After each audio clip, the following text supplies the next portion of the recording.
Alors une petite note aujourd'hui, 3 février 2020, pour mettre en contexte les chiffres que nous recevons de l'épidémie de coronavirus. Un rapport daté du 31 janvier publié en Chine dans le magazine Caijing évoque la rencontre des journalistes avec plus de 10 familles de patients infectés par le coronavirus à Wuhan et des médecins travaillant sur le terrain. L'article s'intitule « Ceux qui se trouvent en dehors des statistiques sont-ils morts de pneumonie communautaire banale ?» Je rapporte ici et commente ces informations afin d'essayer de mieux comprendre de quoi il retourne. L'article décrit par exemple la situation d'un homme de 73 ans très malade et qui est mort à la maison après n'avoir pu être admis dans aucun hôpital, pour ensuite être emmené mort par l'ambulance. La famille explique qu'on ne l'a plus jamais revu et qu'elle a reçu un avis de crémation indiquant une pneumonie virale comme cause de la mort. D'après la famille, la mort n'a cependant pas été attribuée au coronavirus, parce qu'il n'avait pas été hospitalisé ni diagnostiqué formellement. D'après le magazine encore, de nombreux patients se retrouvent ainsi en dehors des statistiques. Cela implique, toujours d'après le magazine Caijing,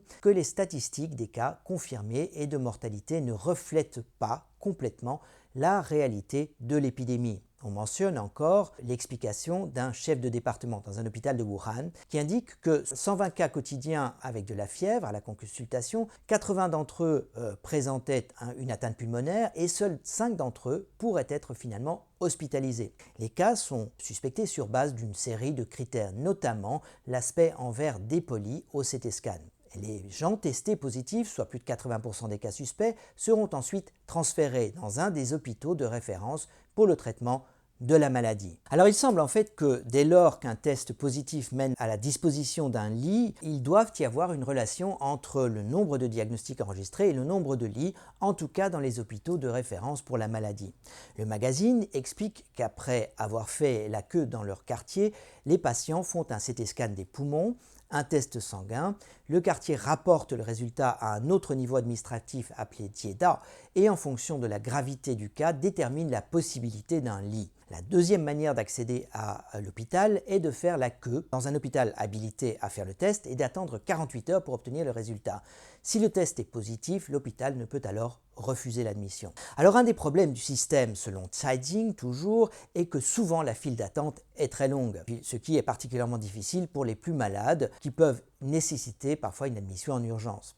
Alors d'après ce type de témoignage, il apparaît donc que seuls les cas de pneumonie virale avérés par CT scan des poumons, et là c'est moi qui résume, seuls ces cas-là donc peuvent être testés pour le virus, ce qui signifie que les cas confirmés d'infection par le nouveau coronavirus seront tous ou essentiellement des cas qui présentent une pneumonie, excluant donc les possibles cas moins sévères. Il est en effet probable qu'il existe toute une gamme de symptômes allant de pas de symptômes du tout à la pneumonie grave en passant par un aspect de rhume banal. Il est aussi possible et probable, au vu de ce que l'on sait des cas au niveau international, qu'une majorité des gens infectés ne présentent pas de signes inquiétants de maladie et il est possible aussi que des signes de pneumonie au CT, scan des poumons, n'impliquent pas nécessairement de difficultés respiratoires. Bref, si ce témoignage de Caijing est représentatif de la manière de définir un cas d'infection, alors il est probable que la majorité des cas infectés n'est pas diagnostiqués et n'apparaissent pas dans les statistiques des cas confirmés. L'article rapporte également des cas de patients manifestement sévèrement atteints, notamment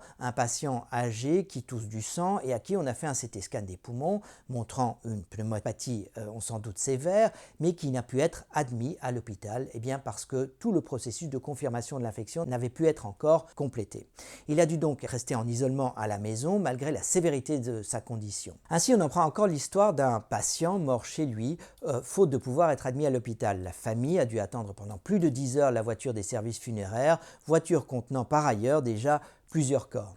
Une autre dame est morte, rapporte-t-on, après avoir attendu 3 jours dans le hall de la consultation de l'hôpital, faute de lit d'hôpital disponible. Cette dame n'était pas passée par la procédure de diagnostic permettant d'avoir accès au diagnostic et ne sera donc pas reprise dans les statistiques des cas. Un autre encore, manifestement sévèrement atteint, est emmené par son fils d'hôpital en hôpital sans pouvoir jamais être admis nulle part, faute d'une lettre officielle demandant l'admission, stipulant la nécessité d'être admis dans un hôpital de sa région d'origine. Alors, Un des problèmes pour ce patient, continue l'article, était la possibilité d'être testé pour pouvoir être reconnu comme un cas et espérer ainsi pouvoir être hospitalisé. Malheureusement, le nombre de tests disponibles quotidiennement à l'hôpital Xiehe, un des hôpitaux de Wuhan, était limité à 100. On apprend aussi que dans un autre hôpital, ce nombre de tests quotidiens possibles était limité, lui, à 10. Dans de pareils cas, le nombre de tests disponibles est aussi clairement un facteur limitant dans le diagnostic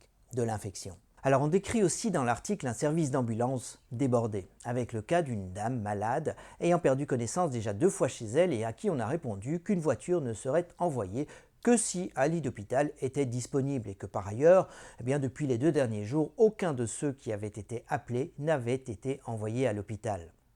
Alors de telles situations suggèrent un nombre de cas graves, importants et très inhabituels dans un système de santé par ailleurs débordé. On apprend aussi qu'une des raisons expliquant le manque de lits d'hôpitaux est le manque d'équipements de protection pour le personnel médical, ne permettant pas l'ouverture de tous les lits en fait disponibles malgré les demandes pressantes d'hospitalisation. Ce problème de difficulté d'isolation et de manque d'équipements de protection semble être une raison majeure de la restriction importante en termes de lits disponibles. On apprend encore dans l'article de Caijing que de nombreux patients présentant une symptomatologie suspecte de la maladie et nécessitant une admission à l'hôpital n'ont cependant pas eu accès à un diagnostic et ne seront donc pas comptés parmi les cas confirmés. D'après les informations rapportées par Caijing, toujours, on serait donc dans une situation où un malade est diagnostiqué formellement seulement sur base de la sévérité de sa maladie et sur base du nombre de lits disponibles et après avoir fait la queue parfois pendant longtemps avant d'être vu. Il manque aussi de lits disponibles parce que le matériel de protection manque.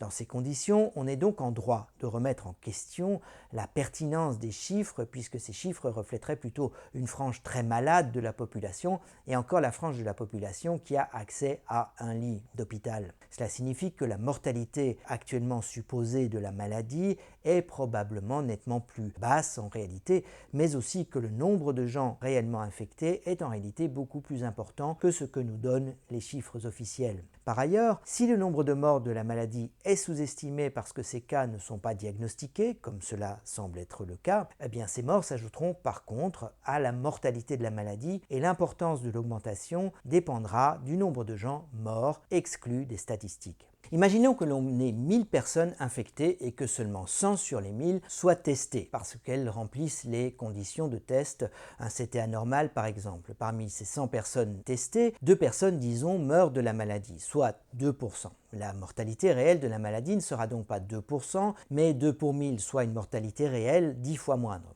Par contre, si l'on n'a pas diagnostiqué tous ceux qui mourront réellement de la maladie, par exemple 2 personnes supplémentaires sur le total des 1000 personnes infectées, alors on aura 4 personnes décédées sur les 1000, soit une mortalité de 4 pour 1000 au lieu de 2 pour 1000. La mortalité de la grippe saisonnière, soit dit en passant, est de cet ordre dans les groupes les plus à risque. Alors on voit que le nombre de personnes décédées exclues du diagnostic peut donc aussi faire varier les chiffres et que cela dépend de la proportion de gens décédés de la maladie, mais non diagnostiqués. Il faut rappeler que les chiffres réels de mortalité et de maladies sévères sont à l'heure actuelle inconnus. Alors cette question de la mortalité ou de la sévérité de la maladie, de savoir qui la maladie touche le plus, est très important bien entendu dans ces conditions. Si la maladie infecte relativement peu de monde, comme dans le cas du SRAS, relativement peu de gens mourront au total parce que peu de gens seront infectés, même s'il s'agit d'une maladie le plus souvent